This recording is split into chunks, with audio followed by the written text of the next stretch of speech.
So we're trying something new today. A little video. I see others doing it, so I thought I'll give it a whirl. Why not? Anyway, in the middle of a beautiful rainstorm, thunderstorm, lightning and all. But I want to talk about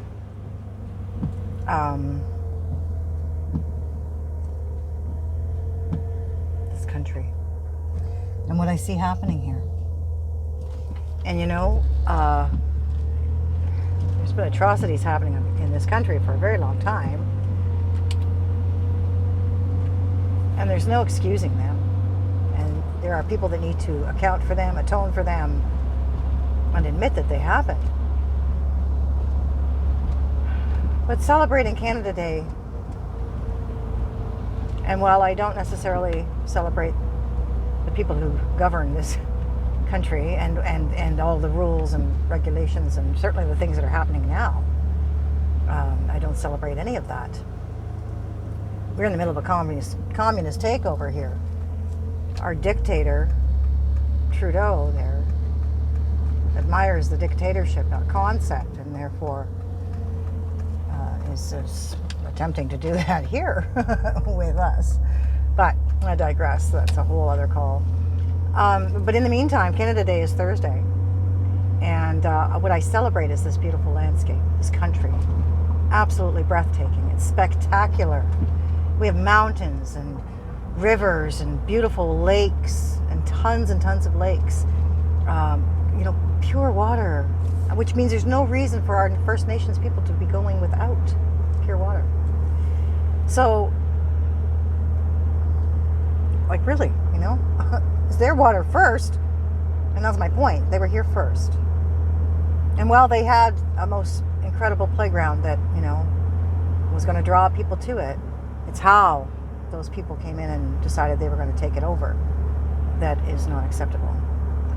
And what they did to the people that lived here first, it's disgusting. It's absolutely disgusting. So genocide is real. Genocide has happened across this country. This genocide has happened across this planet a number of times and in many, many places. The subjection of masses and massive amounts of people to death just because of who they are. It's happened here. And ironically, Trudeau, in power now, was just a kid when his father, in power then, built many residential schools and knew exactly what was going on. So for him now, Trudeau now, to apologize, it seems a little tongue-in-cheek if you ask me, because he knew. He knew his father did that. He's always known his father did that. Again, I don't celebrate the people that run this country. I celebrate this country, the beauty of this country, the beautiful people that live here. And when you have a beautiful place like this, you will naturally, by law of the universe, attract to you those things that represent it, those things that reflect it. True beauty in and of itself. So the people that live here, for the most part, are just as beautiful, spectacular, and breathtaking as this landscape. And I really wanted to talk about that because I do love the people of Canada. We are way too passive and too nice and too peaceful, but I think that's why so many people come here. It's not just that we, like the States, are somewhat of a land of opportunity, but it's that there's something about this land that's very inviting, very welcoming, very open-hearted, loving and genuine, accepting. And we're getting ready to step up and take it back. All of us. We all need to step up and take it back. Because that's what the bully is pushing us to do. That's what the bully is pushing us to do. You get pushed down so many times before you finally say, you know what? I'm not taking your shit no more. And I really truly believe that once the high wears off, because I think he did that on purpose, right? I think Trudeau legalized pot Like his father was planning on doing too, rather, right? Right? Like his father had thousands of acres of cannabis planted in the 70s.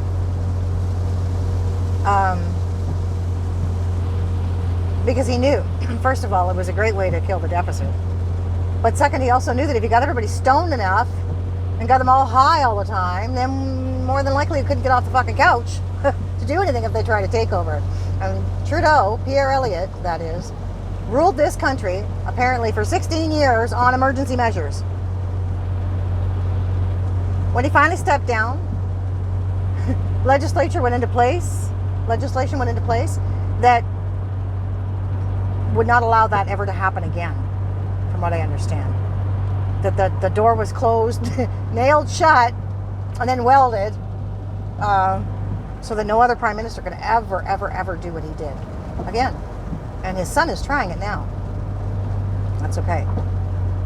Some of us veteran smokers and tokers, yeah, there's no smoke screen. We're pretty hip to it, and we are pretty tolerant of it all, to the point where we see what they're doing, what he's doing, what he's trying to do.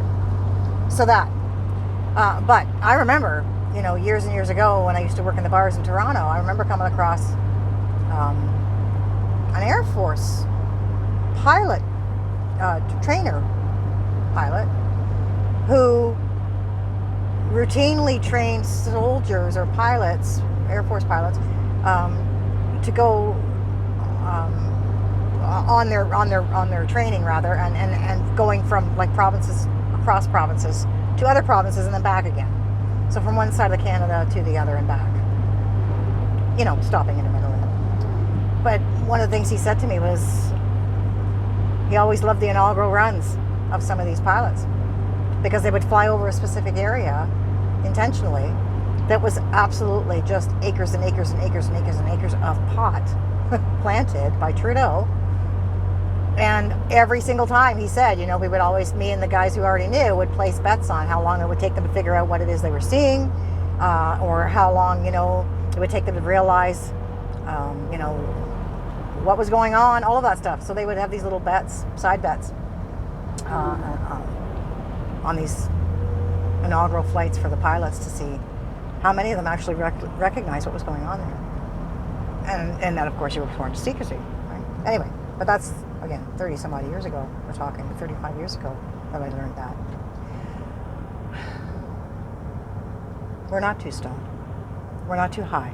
We are apparently a little too peaceful and way too passive. But that's okay, because there's a lot of people like me, full of piss and vinegar. Full of it. Never been more patriotic my whole friggin' life. Never really felt the love for this country and what it's supposed to stand for, and the landscape that it has, than I ever have in the last year.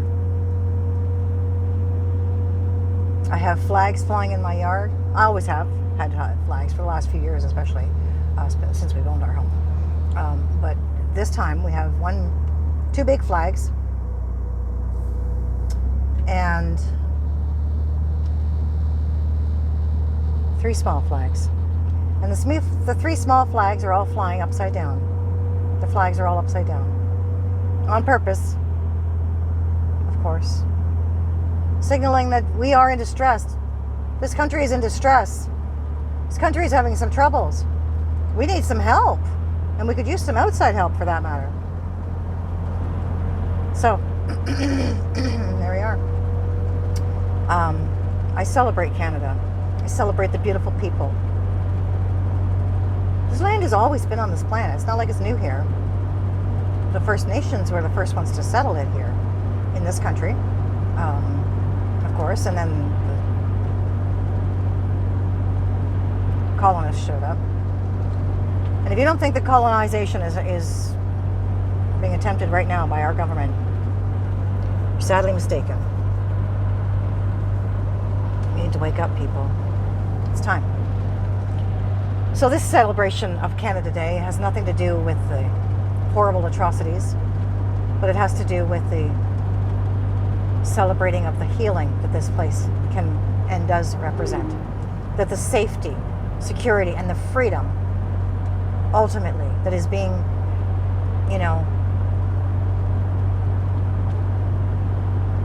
questioned, is only amplified right now by the fact that all of these mass graves are being uncovered. Ironic timing, absolutely. Divine timing, indeed. Because we see, we're not meant to be governed by man in that way. We're not meant to be controlled. We're not meant to be overpowered. We're meant to be free to live our lives in a good way. In a good way. With a decent heart. Kind, open minds, hearts, and arms. This is Canada, people. And we need to really, really embrace this country for the beauty of it all. Because that's the beauty that we want to live with. We want to live as. We want to live, period. And so therefore, we must do that despite, in spite, and to spite all of the other stuff that is not so pretty. So that we can envision ourselves living in this new world and make it so. Manifest it for ourselves. Bring it into being, birth it into being, call it into being by being it. So love, love, love is what's going to save us all. Love this country. Love freedom, love peace. Love your neighbors. Love, love, and know that this is the world we are working on anchoring in, grounding in. God bless everybody. Have a wonderful day. Happy Canada Day.